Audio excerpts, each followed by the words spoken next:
Welcome back. If you're just joining us, it's Rise and Shine coming to you live from the beautiful hills of Ibiapiran in Akwa Ibom State. Of course, it's our breakfast show where we bring you topical and information of things happening in Nigeria. Of course, we treated a number of issues this morning. We will not go back to it, but you can always get back to this conversation by following us across all social media platforms, all of which you can find on spectrumtv.ng. Of course, this morning we are going to narrow in on our focus conversation, which is looking at the Obi Datti presidential candidacy of the Labour Party. What is their hopes at the polls come February 25th? Is it just a matter of having massive turnout of youth support on the street? Of course, to have this conversation with us here in the studio this morning is Captain Augustine Okon, who is the DG Obi Datti PCC for Akwa Ibom State. Good morning, sir. Good morning. Good morning. We also have here in the studio this morning Pius Ebong, who is the Director Administration Obi Datti PCC Akwa Ibom State. Good morning, sir. Welcome. Good morning. Great time. Just a second. How was? I'd like to ask Captain that Mr. Pius has been here before. How was the journey here this morning? It was great. I come from the next village, so it has to be great. So you totally do understand. Coming back home is good. Okay. All right. Yeah, fantastic. I like the fact when Peter comes on board, we'll do something about it. Come on now. That's a big hope. I like the fact that when we have neighbors around us, it's more like homecoming for them coming to our studio. But it's good to have you two in our studios this morning. Let's look at Obi Datti presidency. It seems to be causing a lot of rave. But before we even talk about how feasible it is for us to have a Southerner rule Nigeria. Let's even talk about from last week now. Let's talk about all the endorsements, recently that His Excellency Peter Obi has been enjoying. We had the one from Chief Olusegun Obasanjo, former president of the Federal Republic of Nigeria. We also had that of the Afenifere leader, and then recently also we had that of Edwin Clark. So what does all these endorsements mean for the man, Peter Obi? They have been very good. We love it. We said at the outset, we knew our man was on the right track. Now, endorsements coming from respected elder statesmen just makes us confirm that what we believed is true, and that our Mr. Peter Obi is the man who is the man of the moment, who is right to lead this country, and when he does, things will change. Particularly, I like the endorsement from President Olusegun Obasanjo. He has been there before. He has made mistakes himself, which he has publicly accepted.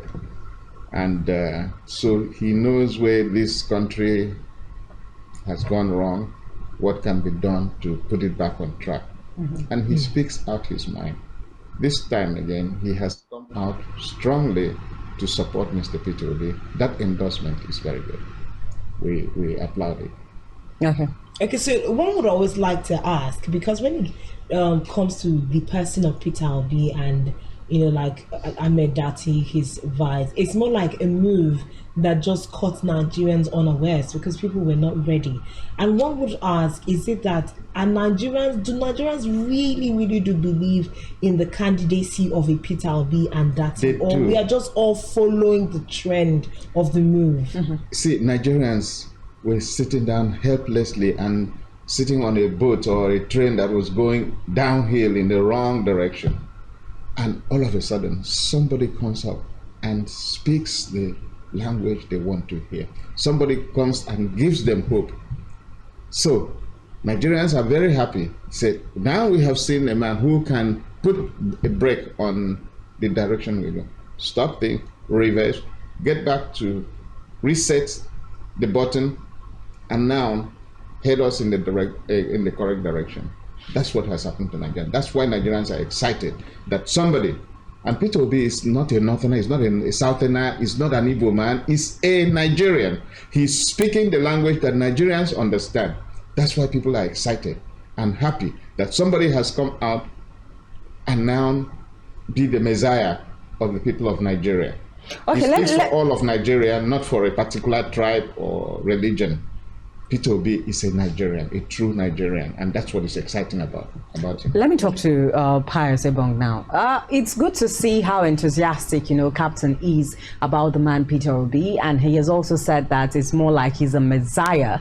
Now, we've all, we've had over the years people come out to tell us, look, I have the solution to the problem of Nigeria. I can do it. I can make it happen for us. It's been a long time, a lot of leaders have given us hope. Let's take it even back to 2015 when even the administration of President Muhammadu Buhari started. We had a lot of hope because of the things that they said, just like Peter Obi is saying too. So now, what makes it different for Peter Obi? Why do we now think that of all the hope he's giving to Nigerians, if he becomes the president one day, he's going to, cushion the effect of what we are suffering today? You see, it's just like going to the market and then you are shopping around. You should be able to discern genuine product from fake product. I want to say Nigerians have realized, though lately, probably, that the hopes that other people were giving, probably 2015 that you are talking about, was false hope. We can still remember in 2015, most of the people just came up, they had in mind just to stop somebody from being the president, and so they could go for anybody. But this one is totally different. After all these years of suffering, after all these years of Nigeria going down the wrong direction, as Captain has said, somebody has come up, and we know, we feel, we believe, and it is true that this is genuine. So the hope that Peter Obi is giving is based on fact. Whenever he has opportunity to address a people, he will say, you can verify this. All what he has said are verifiable. So we have no suspicion whatsoever that the hope that is giving to Nigeria is just superficial. Now, what even makes him different from the likes of Tinubu, from the likes of Atiku, and even the Kwankwaso? We've seen that, he was of the Abga party before, when he was governor of Anambra State, and then he left the Abga party to the People's Democratic Party. So we just feel that these are one and the same people. So what's the difference about Peter Obi with people like Atiku and even Tinubu? The difference is just antecedents. If you look behind, what are the achievements of all those other people that you are mentioning? Tinubu has quite a loud statement in terms of antecedents. I mean, modern day Lagos is allegedly built on, Allegedly. I am happy you are saying allegedly. But that could be the same language that we can use for Peter Obi. Tinubu came into Lagos when every indices for development was there, and he did not add anything. Was there by whom? Lagos has been the commercial capital of Nigeria for a very long time. All the indices, all the developmental on the premise of being a capital territory before, or the seat of power before. No, what I mean is, if you are talking about the development in Lagos, what was the improvement in Lagos? IGR. And the IGR, he did not add anything new. He only probably came up with the formula to, take internally generated revenue from people. There was nothing new here. The airport was there, the seaport were there, the banks were there, the embassies were there, everything was there in Lagos. So it just needed minimal effort to make a difference from the past. So as against a Peter Obi of Anambra? Yes. Okay. As against Peter Obi of Anambra, when he came in, he built more hospitals, renovated schools, he built more industries, and he improved the economy of Anambra State, not only through internally generated revenue, but he actually put in some physical structures on ground to make Anambra State to be one of the best states. In terms of education, Anambra moved from number 26 from WAEC result to number 1. Oh, it is unequaled. Anyway, so we believe that if he was able to do that in a state as a chief executive, as he comes to be the commander-in-chief of the armed forces of the Federal Republic of Nigeria, he will even do more. Okay, so I think another question I'm going to ask of, in terms of the person of a Peter Obi. Now, let truth be told, there are still some people in the nation who do not think that Nigeria is ripe enough to have, someone from the South. Now, when we depict Peter Obi as a Southerner, that's an easy way to cover. But primarily, he's, of the Southeast. And there's some people who still have Nigeria is not ready for a Southeasterner to rule. What are your thoughts about, and this, grossly affects people's thoughts about his chances at the polls come February 25th. What are your thoughts about that, Captain? I'd like to hear you on that first. Now, who should be put on the stand? The man who's Nigerian and who thinks a certain part of Nigeria should not rule Nigeria. Is there not something wrong with, don't you think there's something wrong with somebody who has that type of mentality and he claims to be, and that type of person claims to be a part of this nation? No, I don't accept that. I think who should be on the spot, who should be interviewed, who should be queried is that group of people who think in 2023 that if you come from a certain village in this Nigeria, you are not qualified to be a Nigerian. To be a Nigerian, a true Nigerian, anybody who is born here and has the nationality of Nigeria is qualified to be President of the Federal Republic of Nigeria. So there's nothing wrong with Mr. Peter Obi being president because he was born here. He has the nationality of Nigeria. He has good ideas. So what these people are telling us is that, look, because he comes from a particular corner of Nigeria, then he is not qualified. Let us go and take a non-entity from anywhere, from somewhere else. That those are the people who are born to rule this nation. I do not accept it. We must not stand. We have to stand up and say, this type of thinking is unacceptable. So, but do you think that, in terms of the fact that we have this as a reality on ground, although you say we cannot accept it? Why do we say it's a reality? It's not a reality because our constitution doesn't say that. That's true. Those are the things that we have by the constitution. But we've had even elder statement from the Southeast come and say, that's the slave mentality. We had Charles Soludo say, you shouldn't be going there. I've told you. We also had Otto Eze. Yeah. Those people have vested interest in themselves and in exploiting and taking this country in a wrong direction. For people who truly love Nigeria, that should not be discussed. Because they're saying, okay, it's not our turn because we fought a war so many years ago that we don't even remember. Some people were not born. But it's still having an effect. They have their children must continue to suffer. It's still having an effect, Captain. The Civil War, that's what we're talking about here. It's still having an effect. It's still having an effect. Those in the Southeast are actually asking for a Biafran state. They are one of those that are pushing for secession. So for them, they want their own country and do not want to be part of Nigeria. Because of how they have been treated. If that was not an issue of where Peter Obi comes from also, this is a typical example that you are saying that after so many years of the Civil War, that they are still not qualified to participate in certain part of our economy. That's unacceptable, completely unacceptable. So that type of narrative, I think, should not be entertained at all. Okay, so Pius wanted to say something, so just go ahead with your thoughts. Yes, I wanted to say, the Civil War was fought many years ago, and it was, declared no victor, no vanquish. It was very many years ago. And if you really analyze the Civil War, which section of this country was not guilty during the Civil War? The Igbos did not just wake up to fight war because they were mad. So blames were apportioned to different sections of the country. And we have all come together and said, look, enough is enough. If you see some people from maybe the eastern part of the country who are saying that, it is not yet our turn. Just like Captain has said, it's a slavery mentality, and they also have, their own personal interest for doing that. Even Soludo that you quoted has regretted ever saying that, and he will never in his life mention such a thing again. Okay, so let's draw closer to the hopes of a Labour Party and Obi Datti, candidacy at the polls come February 25th is drawing closer. The reality of all of these campaigns, of all of these massive endorsements are going to be seen come February 25th.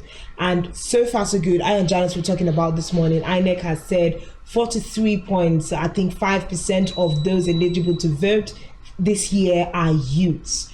And if you've come in contact with these statistics, what kind of hope does that give to a Labour Party and an Obi Datti, candidacy, especially because we have your candidacy being frontiered by the youth of this country? What are your hopes in regards to this? Not forgetting also that we are having a drag in PVC collections all over the country. See, last time I was here, it's about a month ago. And I was driving back to Rio through the very nice roads you have here. I met with some collection of youth, about 12 of them. They were sitting down around and drinking. So we stopped, and they saw our party logo in the car, and I had a hat, and I said, "Can I join you?" They said, "Gladly so." They welcomed us, and I said, "I want a drink too," and I joined them to drink palm wine. Even if it was midday. So why should we be drinking at this time of the day? And the question was obvious: they are unemployed. And I said, "Can I join the conversation?" They told me, "Yes. We're talking about this government must change. We need jobs." They too regretted that they can't go to the farm, they can't buy things because they have no income. That is what must change.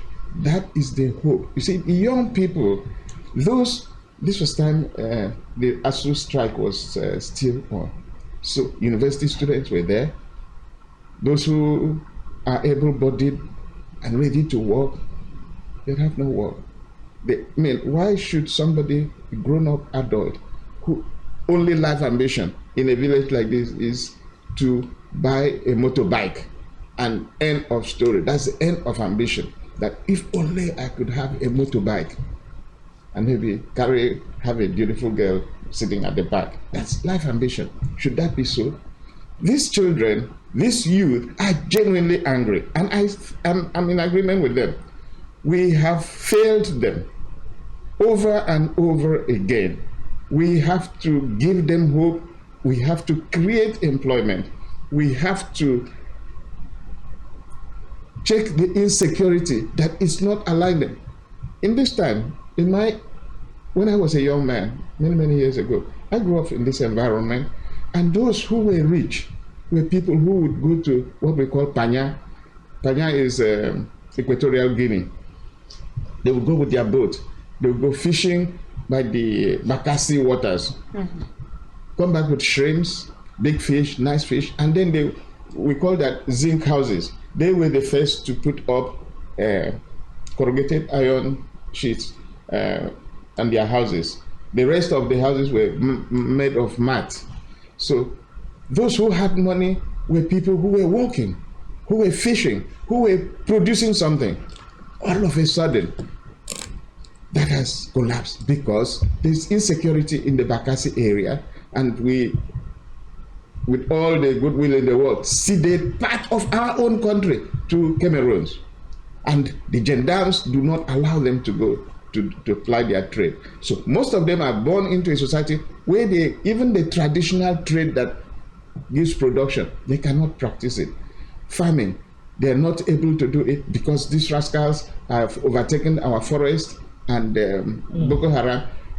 Somebody brings a cow, you plant something. I have a farm, and you plant, and somebody brings his cattle and raises everything you have, and you go to the report to the police. Nothing happens. So let me just ask Mr. Pius, how do you think that the strength of youth that you have, following Labour Party is going to affect? What kind of results do you hope this will bring? Because we are almost out of time. What kind of result do you think this is going to bring for you at the polls come February 25th? Yeah, I actually wanted to ask, that similar question. Yesterday, we were listening to the town hall meeting that happened, the Obi Datti town hall meeting. And one of the things that was pointed out was street popularity.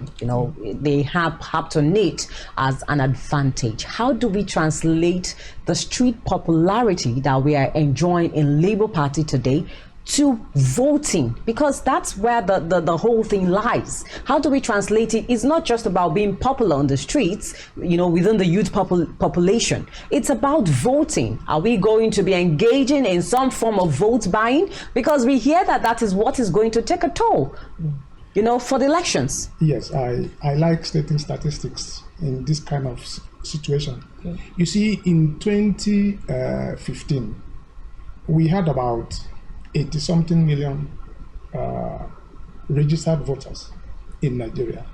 And out of that, how many voted? Less than 30 million. Which means that about 40 to 50 million voters did not vote. Why? Voters apathy. And now, almost same thing repeated in 2019. In fact, in 2019, it was even worse. But now in 2023, when Obi Datti movement started, when Peter Obi started his movement, there was massive rush for registration. Within that period, within a period of 3 months, 10 more million people registered who are collecting their PVCs now. If you add to about 80 million, for example, you have about 90 million, close to 100 million voters. Now, why did they rush to go and register? And about 75% of the newly registered voters with voters card now that they are collecting are youth. Okay, so we'll just take a pause now. We have a call. Hello, good morning.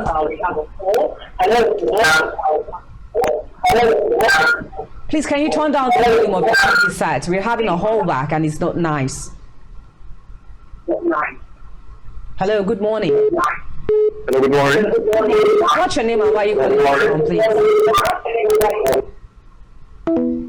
Okay, drop call. Just go ahead with what you're saying. All right. So with the new registration, we have about 60 million voters who were not interested in election before, but now they are interested.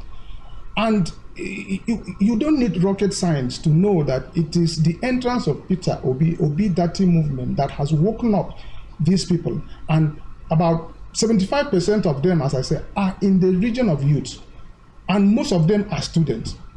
So what makes them to be interested in election, in voting now? It is because of the fire that is raging across the country. So that is the vote that we are larging on, and we are very confident that at the end of the day, the student movement, the youth movement will translate into vote for our principal, Mr. Peter Obi. Okay, so I think that's basically all we can take. Yeah. Well, the Labour Party representative of Akwa Ibom State here are saying they believe that the street popularity, which was a major conversation at the town hall yesterday, is going to be interpreted very well in their favor at the polls. Of course, we have all of the statistics that have been reeled out this morning on the show about we have 43.5 or thereabout youths being registered voters in this current season of electioneering. We're just going to look out for the best and just see how it turns out on the 25th of February. So I want to say a big thank you to you, Captain, for coming. Thank you very much. Thank you for your time. Thank you, Pius Ebong, for coming and sharing. Okay, so we'll just take our quote of the day, and that's how we'll wrap up the show this morning. Quote of the day says, "We are what we repeatedly do. Excellence then is not an act but a habit." We are what we repeatedly do. Excellence then is not an act but a habit. Aristotle, philosopher. I think great quotes there from our quote of the day. We are what we repeatedly do. So if you're repeatedly doing the right things, definitely you'll be in the right perspective in life and all of that. But once again, we want to say a very big thank you to Captain Augustine Okon, DG Obi Datti PCC Akwa Ibom State, and of course Pius Ebong, Director Administration Obi Datti PCC. Thank you so much for coming. And that's all we are going to be taking today on Rise and Shine Daily. It's been a wonderful one. I want to say a special thank you to all those that called on the show earlier on. Thank you for always calling, and we'll see you again tomorrow. My name is Janice Kobum. Do have a great day. My name is Yannick, and thanks for being a part of the show. Definitely see you tomorrow. Have a great day.